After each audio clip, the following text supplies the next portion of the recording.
Mirrors' sinister secrets revealed. I always thought mirrors were just ordinary objects, functional and unassuming. That belief shattered one evening when my reflection winked at me. I was alone in my apartment, or so I thought. I froze, waiting for it to move again, but it stood there, innocently mirroring my every action.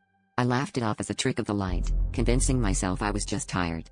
But as I turned around to leave, I caught a glimpse of my reflection reaching for a book on the nearby shelf, a book I hadn't even thought of touching. Moments later, compelled by an unknown urge, I found myself doing exactly that. The next day, I deliberately avoided mirrors, but curiosity got the better of me. I stood in front of the bathroom mirror, expecting nothing. But my reflection had other plans. It showed me cutting my hand while slicing an apple.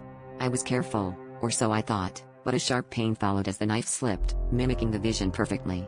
Panic set in. Was I losing my mind, or was something far more sinister at play? I started noticing small discrepancies, my reflection adjusting the thermostat or turning on a lamp moments before I did. It was as if it knew my every move, seconds before I made them.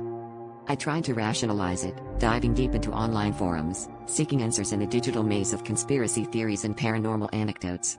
Every post, every comment seemed to lead me deeper into a labyrinth of fear. Some suggested mirrors could be portals, others warned of entities that could manipulate reflections. But none offered a solution. My reflection continued its eerie dance, predicting my actions with terrifying accuracy. I became a prisoner in my own life, haunted by the specter of my own image. The climax came when my reflection smiled at me, a grin that didn't belong to me, filled with malice and a hint of triumph.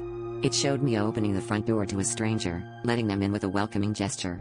Heart pounding, I backed away, stumbling over my own feet. But the knock came, just as the reflection had foretold. Terrified, I glanced at the mirror one last time, only to see it empty. The reflection was gone, but the dread remained, for I knew that whatever was on the other side of that door was no stranger. It was the embodiment of everything my reflection had been preparing me for, waiting to step into my world.